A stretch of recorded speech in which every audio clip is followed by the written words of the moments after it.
In this section we're going to take a look at the way we navigate around these screens and also the zoom. A great deal of the work we do within image editing benefits from us having the image greatly enlarged on screen. Now that includes both the library module when we're evaluating images, but also the develop module when we're editing the images.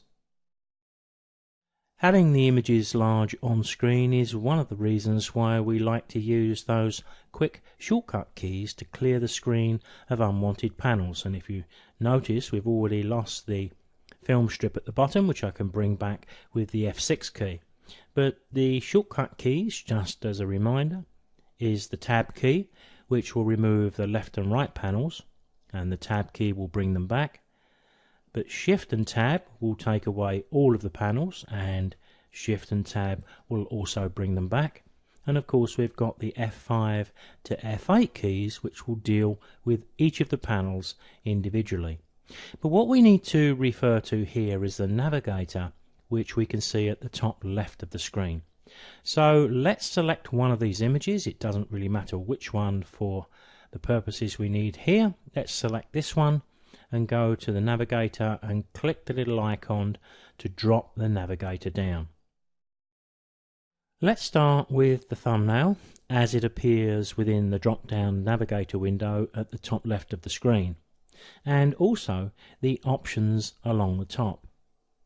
We have the ability to just click to fit the image on screen.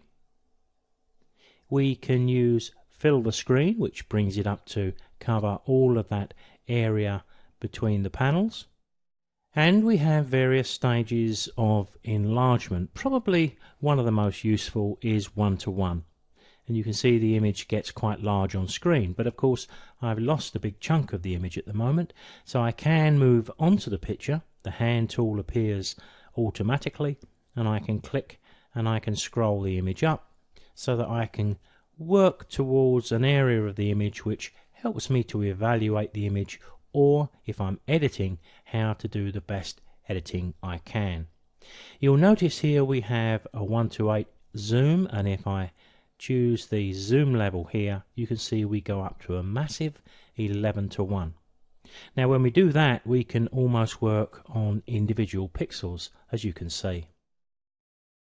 Now whatever enlargement we choose over and above the fit on screen option is what cycles through when we double click the image or whether we hit the Z key. So I'm going to go back and select 1:1, and you see we can see a 1:1 zoom of the image, but if I touch the Z key we'll drop back to the fit on screen option. But because the last option or the last zoom option I chose was 1:1, when I hit the Z key again it'll jump to that.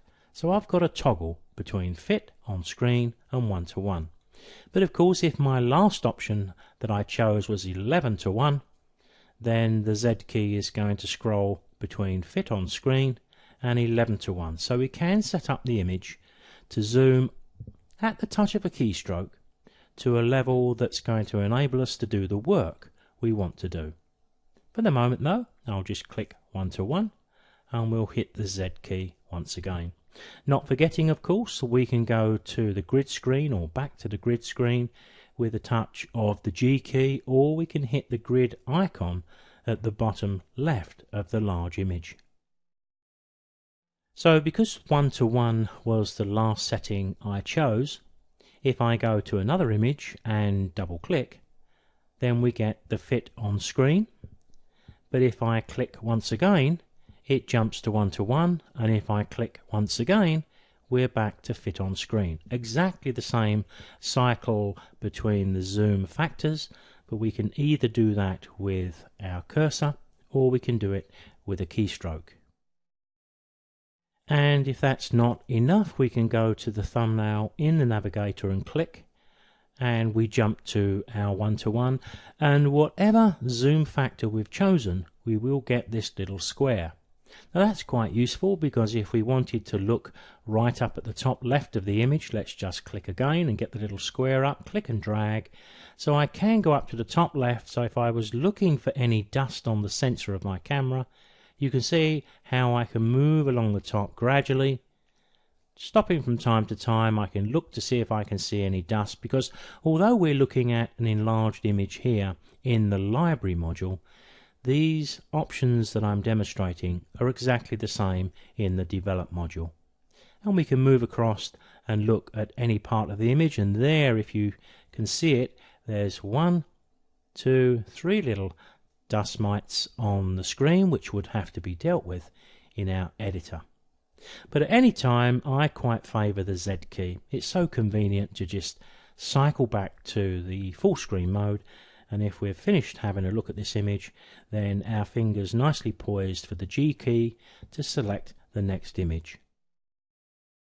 Let's just select this image over here, just picking one at random, and we'll go to the develop module. There you can see the image opens up. We get the same navigator, and if I select 1:1, there we are, up to a 1:1 size. Same thing, Z key will toggle back to 1:1 and back to fit on screen, and vice versa. So it doesn't matter what size we choose, whether it's the massive 11:1, we can toggle backwards and forwards with that Z key. Very, very useful. What we're seeing there, by the way, nothing to do with this particular video, but what we're seeing here, these coloured fringing around the edge there, is chromatic aberration, and we are going to be dealing with that in the develop module a little bit later. So perhaps you can bear in mind just how bad this looks when we're looking at the image as greatly enlarged as this. When we go back to 1:1, I doubt we'll be able to see it at all. So we need to zoom in quite a bit sometimes to be able to see some of the problems that may be caused by our lens and the distortion within it, because that is where chromatic aberration comes from. The good news is we can eradicate it completely. So the zoom tools are one of our best friends, whether we're working in the develop module or whether we're working in the library module.